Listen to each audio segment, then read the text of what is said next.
ஒரு அன்னப்பறவையானது பாலையும் தண்ணியும் ஊற்றி வச்சிட்டிங்கன்னா அந்த பால் தனியா அந்த நீர் தனியா பிரித்து எடுத்துருது. நம்மளால என்ன முடியும்? நம்மளால என்னத்தை செய்ய முடியும்? இந்த இன்ஃபிராட்டிவ் காம்ப்ளெக்ஸில் போய் சிக்கினதுனால லோயர் வைப்ரேஷன் வைப்ரேட் ஆகுறீங்க. இதனால் உங்களது வளர்ச்சி ஆன்ம வளர்ச்சி பெறவில்லை. சொரக்காயும் புடலங்காயும் சாப்பிட்டு பார்க்குறீங்க, சூப்பராக இருக்குது. சொரக்காயும் புடலங்காயும் எங்கேருந்து வந்ததுன்னு உங்களுக்கு எதுக்கு?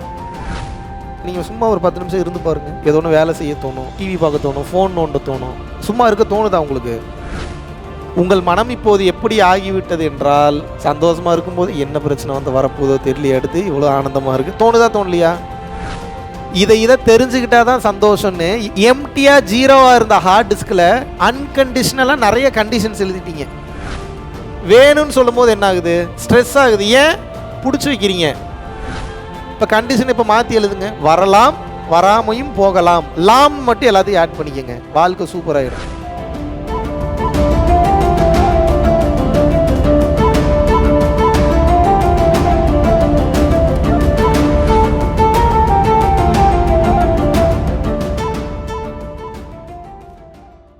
வணக்கம், என் பேர் பாபு. நான் திருநெல்வேலியிலேருந்து வந்திருக்கேன். சாரோட வீடியோ ஒரு 4 நாளைக்கு முன்னாடி தான் பார்த்தோன்னே எனக்கு நல்லா இருந்துச்சு. நான் பண்ணுற வேலைலாம் நல்லா சக்ஸஸ் ஆகிடுச்சு இருந்துச்சு. இங்கே வந்ததுக்கப்புறம் சார் ஒன்று சொன்னாங்க, கிடைக்கலாம். அது நல்ல ஒரு வார்த்தை. ஏன்னா நம்ம வந்து ஒரு இதை எய்ம் பண்ணி போகிறேன், கிடைச்சிச்சின்னா சந்தோஷப்படுறோம், கிடைக்கலன்னா சந்தோஷப்பட மாட்டோம், வருத்தப்படுறோம். இப்போ அந்த இதை நீங்கள் கரெக்டாக சொல்லிட்டீங்க. இதுக்கப்புறம் வந்து டெய்லி சந்தோஷமாகவே இருக்கலாம். கிடைக்கலனாலும் பரவாயில்ல. ஆமாம், உங்களுக்கு எண்டு இல்லை அப்படின்னாவே ஆனந்தம் தானே. போகிற வழி பூரா ஆனந்தம் தான். இந்த டெக்னாலஜி நாளிலேருந்து நான் யூஸ் பண்ண போகிறேன்.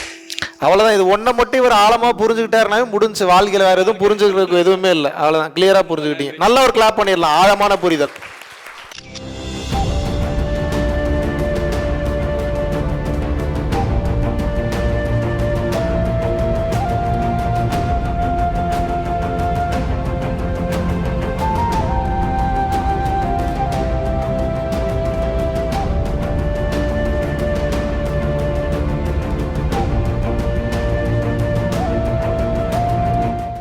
அகக்கண்ணினால் பார்ப்பதை தவிர்த்துவிட்டு புறக்கண்களினால் பார்ப்பதையும் தவிர்த்துவிட்டு ஞான கண்களினால் இந்த உலகத்தை அணுக வேண்டும். அப்போதான் உண்மை என்னன்றதே புரியும். இல்லாட்டினா அந்த வார்த்தைகளில் மாட்டிப்பீங்க, உணர்வுகளில் மாட்டிப்பீங்க, உணர்ச்சிகளில் மாட்டிப்பீங்க, எமோஷன்ஸில் மாட்டிப்பீங்க. எப்படி வெளியே வர்றதுனே தெரியாது.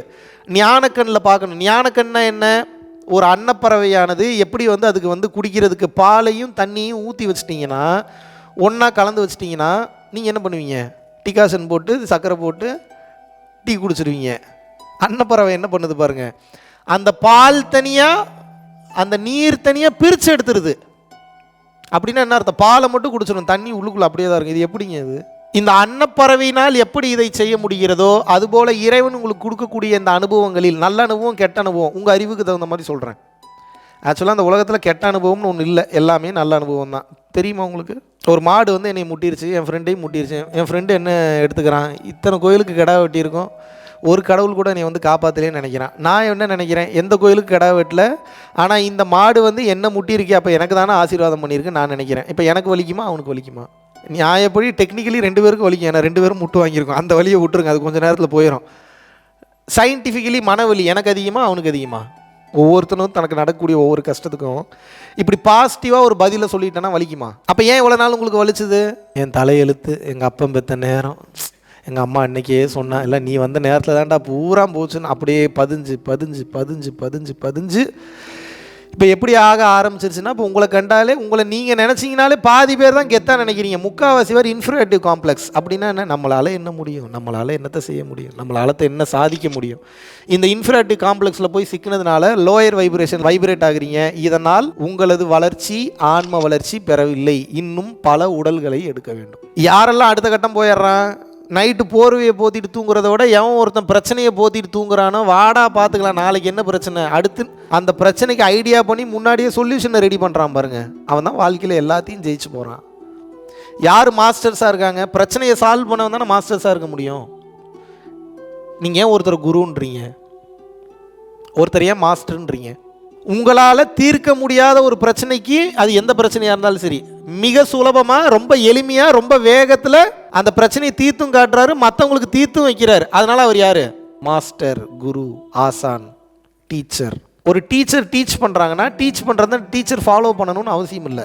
ஒரு குரு உபதேசம் பண்ணுறாருன்னா உபதேசம் பண்ணுறதை குரு ஃபாலோ பண்ணணும். அப்போ தான் ஒரு உபதேசம் பண்ண முடியும். அதனால தான் அவர் குரு. புரியுதா உங்களுக்கு டிஃப்ரென்ஸ்? இப்போ இதில் வந்து குரு ஃபாலோ பண்ணுறாரா இல்லையான்றதை ஆராய்ச்சி பண்ணிங்கன்னா இப்போ உங்களுக்கு பைத்தியம் முடிச்சிடும். Now you are in danger zone. நிறைய சித்தர்கள் இருக்காங்க. இதில் வந்து பார்த்தீங்கன்னா அழுக்கு மூட்டை சித்தர்னு சொல்லுவாங்க, தெரியும்ல உங்களுக்கு? கணக்கம்பட்டியாரை சொல்லுவாங்க. நீங்கள் அவரை பார்க்க போனீங்கன்னா டக்குன்னு வந்து சட்டையை அவுத்துட்டு போய் வெயிலில் போய் உருண்டு பிறண்டு உருளும்பார் கொஞ்சம் நேரத்துக்கு. அந்த வெயிலில் போய் உருள முடியுமா? நீங்கள் ஒரு சித்தரை ஒருத்தரை பார்க்க போகிறீங்க அப்படின்னா டக்குன்னு வந்து பார்த்தீங்கன்னா திட்டிகிட்டு இருப்பாங்க. எதாவது அசிங்கமாக யாரையோ திட்டிகிட்டு இருப்பாங்க. இப்போ இவருக்கு என்ன பைத்தியம் முடிச்சிருச்சுப்பீங்களா நீங்கள் அந்த சித்தரை? யாரை எதுக்கு எப்போ எப்படி திட்டுறாங்கன்னு உங்களுக்கு எப்படி தெரியும்? ஸோ அவர் திட்டுறாரு போல் நம்மளும் திட்டினா உங்கள் நிலைமை என்ன ஆகும்?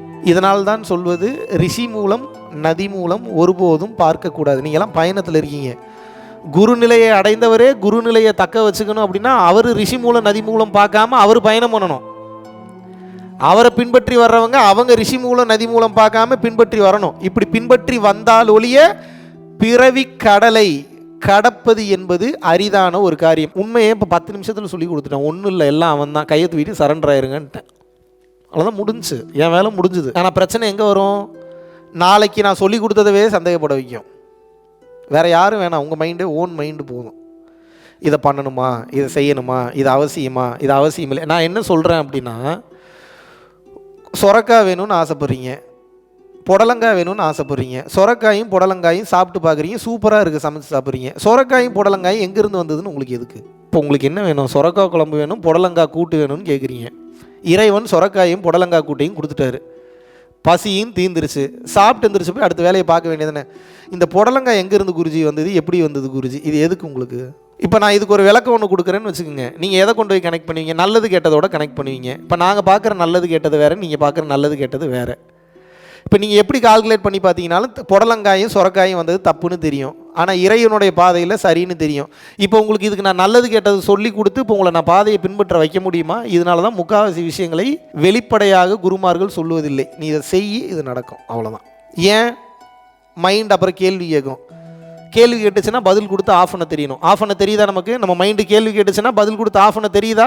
4 கேள்விக்கு பதில் தெரிலன்னா மறுபடியும் 10-15 கேள்வியை கேட்டு சந்தேகப்பட வச்சு லாக் பண்ணிடும். அப்புறம் என்ன பண்ணுவோம்? இங்கே இவ்வளோ பெரிய வலி வேதனை, இந்த டவுட் இங்கே இருக்கிறப்ப பயிற்சி எப்படி பண்ணுவீங்க? டீச்சிங்ஸ் எப்படி ஃபாலோ பண்ணுவீங்க? நீங்கள் சும்மா ஒரு 10 நிமிஷம் உங்களால் இருக்க முடியாது. நீங்கள் சும்மா ஒரு 10 நிமிஷம் இருந்து பாருங்கள். ஏதோ ஒன்று வேலை செய்ய தோணும், இல்லை ஏதோ ஒன்று வேலை செய்யல தோணலனாலும் டிவி பார்க்க தோணும், ஃபோன் நோண்ட தோணும். சும்மா இருக்க தோணுதா உங்களுக்கு? அப்போ எப்படி பழகிட்டீங்கன்னா, சின்ன வயசுலேருந்தே சும்மா இருந்தால் சும்மா இருக்கலாம், ஆனந்தமாக இருக்கலாம், ஒரு குழந்தை மாதிரி. அப்படி பழகாமல் சும்மா இருந்தாவே சோகப்படணுன்றதை பழகிட்டீங்க. இப்போ இது ஒரு வியாதி ஆயிடுச்சு. அப்படின்னா என்ன? 10 நிமிஷம் சிரித்தா நம்மளே 10 நிமிஷம் அழுதுருவோம். எதுக்கு? வேறு எது மூலியமாவது பிரச்சனை வந்துட போகுது. இப்போ அப்படி ஆகிட்டீங்க நீங்கள். உங்கள் மனம் இப்போது எப்படி ஆகிவிட்டது என்றால், சந்தோஷமாக நீங்கள் இருந்தீங்கன்னா உங்களுக்கே பிடிக்க மாட்டேங்குது. இப்போ அப்படி டியூன் ஆகிட்டீங்க. நீங்கள் சந்தோஷமாக இருந்தாவே உங்களுக்கே பிடிக்க மாட்டேங்குதுங்க. எத்தனை பேர் நான் சந்தோஷமாக இருக்கும்போது ஆஹா எவ்வளோ சந்தோஷமாக இருக்கு அப்படி நினச்சிருக்கீங்களா யாராவது? சந்தோஷமாக இருக்கும்போது என்ன பிரச்சனை வந்து வரப்போதோ தெரியலையே, அடுத்து இவ்வளோ ஆனந்தமாக இருக்குது தோணுதா தோணலையா? அப்போ இன்பில்ட் மெமரி என்ன ஆயிடுச்சு அப்படின்னா, நான் சந்தோஷமாக இருக்கிறவனே இல்லைன்னு நீங்களே ரெக்கார்ட் பண்ணி வச்சுட்டீங்க. இது வாங்கினா தான் சந்தோஷம், இது படித்தா தான் சந்தோஷம், இதை தெரிஞ்சுக்கிட்டா தான் சந்தோஷம்னு எம்டியாக ஜீரோவாக இருந்த ஹார்ட் டிஸ்கில் அன்கண்டிஷனலாக நிறைய கண்டிஷன்ஸ் எழுதிட்டீங்க. ஸோ இது வந்தால் தான் இது வரணும், இது வந்தால் தான் இது வரணும், இது வந்தால் தான் இது வரணும், இது வந்தால் தான் இது வரணும், எல்லாத்துக்கும் கண்டிஷன் எழுதிட்டதுனால இப்போ உங்கள் சந்தோஷம் பூரா கண்டிஷனை தாண்டி நிற்கிது. அப்படின்னா என்ன? இதெல்லாம் நடந்து முடி, அப்புறம் நான் உங்ககிட்ட வரேன்னு நிற்கிது. வந்தால் வருது, வராட்டி போகுது. இது எப்படி இருக்குது? வந்தால் சந்தோஷம்னா அப்புறம் வந்து தான் ஆகணும். அப்புறம் வர்ற வரைக்கும் சந்தோஷம் இருக்குமா? வேணும்னு சொல்லும் போது என்ன ஆகுது? ஸ்ட்ரெஸ் ஆகுது. ஏன்? பிடிச்சி வைக்கிறீங்க. இப்போ எவன் ஞானி? வேணுன்றவன் ஞானியா, வேணான்றவன் ஞானியா? இந்த கருமத்தை தானே காலையிலேருந்து கத்திக்கிட்டு இருக்கிறேன். இதைத்தானே சொல்லிக்கிட்டே இருக்கேன். வேணும்னு பிடிச்சி வைக்காதீங்க, பிரச்சனை ஸ்ட்ரெஸ்ஸாக உங்களுக்கே தெரியாமல் கண்ணுக்கே தெரியாத மன அழுத்தம் ஏற்படும். நீங்கள் பிறந்ததுலேருந்து சாகிற வரைக்கும் வேணும்னே உட்காந்துருக்கீங்க. எங்கேருந்துங்க நிம்மதியாக தூக்கம் வரும்? எப்படிங்க வரும்? இப்போ கண்டிஷன் இப்போ மாற்றி எழுதுங்க, பூரா கோடிங்க இப்போ மாற்றி எழுதுங்கன்றேன். வரலாம், வராமையும் போகலாம், லாம் மட்டும் எல்லாத்தையும் ஆட் பண்ணிக்கோங்க, வாழ்க்கை சூப்பராகிடும். ஜனவரி 26ஆம் தேதி மலேசியாவில் இருக்கக்கூடிய செரம்பான் அப்படின்ற பகுதியிலையும் வந்து பார்த்தீங்க அப்படின்னா பரம்பொருள் யோகம் ஒரு நாள் நேரடி வகுப்பை வந்து கண்டக்ட் பண்ணுறோம். விருப்பப்படக்கூடிய நபர்கள் கீழே உள்ள கான்டாக்ட் நம்பருக்கு கான்டாக்ட் பண்ணி உங்களது பெயரை முன்பதிவு செய்து கொள்ளலாம். கல்யாணங்களுக்கு போகும்போதோ இல்லை ஒரு ஃபங்க்ஷனுக்கு போகும்போதோ ஒரு குழப்பம் இருக்கும். சரி, நம்மளை கூப்பிட்டாங்க, இவங்களுக்கு என்னடா நம்ம போய் gift பண்ணலாம். நம்ம பரம்பொருள் ஃபவுண்டேஷனோட முக்கியமான சில வீடியோஸ் நீங்கள் டவுன்லோட் பண்ணி வச்சுட்டு ஒரு பென்ட்ரைவில் போட்டு புதுசாக திருமணம் ஆகக்கூடிய அந்த தம்பதிகளுக்கு கொடுக்கலாம். என் வீடியோவை தான் கொடுக்கணும்னு நான் சொல்ல மாட்டேன். மெய்ஞானம் சம்பந்தமான சில விஷயங்கள் யார் மிக சரியாக பேசுகிறாங்கன்னு நீங்கள் நினைக்கிறீங்களோ அவர்களுடைய வீடியோவை காப்பி பண்ணி கொண்டு போய் கொடுங்க. இதுதான் அவர்களுக்கு உண்மையான பொக்கிஷம், உண்மையான ட்ரெஷர்.